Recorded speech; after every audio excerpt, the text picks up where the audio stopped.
to another kitchen table talk. We're going to be talking a little bit about money, specifically big macroeconomics, because the IMF has come out with a report saying that the GDP of China is going to surpass that of the United States by the year 2016. So we have been king of the hill for a long time now, but that's over.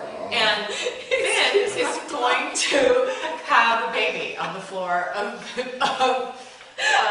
fabulous Mama kitchen, which should be pretty interesting. I don't think Finn really cares about the GDP or the IMF or China for that matter, because he's Australian.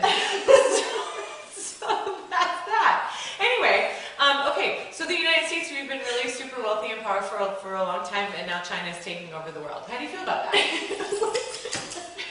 We're still going to be super wealthy and fabulous and powerful as long as our GDP keeps growing, because even though China has lots and lots of people, their population is growing and their middle class is growing, so that's super neato for them, but they're a communist country, not neato for them, and we are not.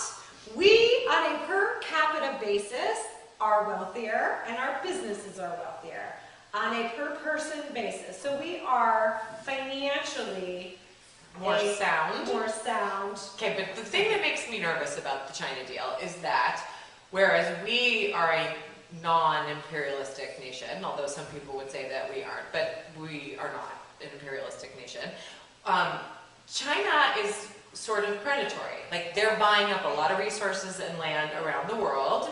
They kind of want to take over. And they're also building a really strong military, which is supposed to be as big as ours by the year 2020, which doesn't make me feel very good. And by the way, we know that super smart people in our country know that China is buying up resources all over the world, right? Yeah. Right? Right? Let's hope. Right? Because the one with the gold makes the rules. Right. Literally. Totally. Yeah. So what are we going to do about it? I mean, I feel confident that we can make good things in America, like we're making cars again, and I want to buy stuff that's made in America. I don't really like the idea of paying a whole heck of a lot more for it, but if I have to, then I guess I have to. And here's the thing. In China, they have a little 10-year-old in a factory making 10 cents a day. It's not okay. Well, and her unions are the ones that make things so expensive for us to By buy. the way, they don't make them Just had to throw expensive. that in. But here's where I think our philosophy needs to change. Our workers here in America are skilled and they need to make a living wage.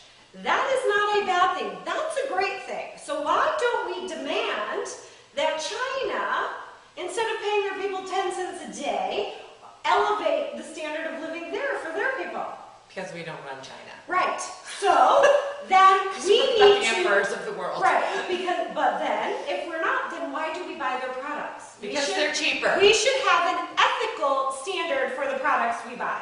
If it's made by child labor, sorry people in Maine who are trying to reverse the child labor laws, or made with some sort of ridiculous labor fee, we shouldn't buy their products. Right. Because we're the United States of America. And guess what? India makes cheap products. Mexico, who's part of NAFTA, can also make super cheap products. And we, for the Mama store, would only buy products made in America. They are more expensive. However, if you go to our website and you go to our store, we tell you what little town in America our products are made in, and they're only a couple bucks more. So instead of buying 4 t-shirts, buy 2 or 3. Because really, how many t-shirts do you need? Right. And instead of buying a baseball hat for $6, you could buy one made in America, Bayside, that's who makes our hats, for $8.50. So I guess that what we have to do as, around our kitchen table as the small part of this equation is that we have to kind of get our minds changed a little bit. So we can do our small part to help the big part. Right, because what we buy today for $6 from China, that's a piece of crap, could be made here, quality, and help our neighbors and our friends and our family stay employed, which helps the economy, which is all a big circle. It's good. It's a good theory. It's a good theory. Anyway. Well, look at labels, mamas. That's what we can do. Look at labels, see where it's made, and then make your decision. Do you want it something cheap, or do you want to pay a couple bucks more and help? Incidentally, that would be a great thing for you to blog about on our website. We'd love to hear what you think about having to pay a little bit more but buying American. So go on there and let us know your thoughts.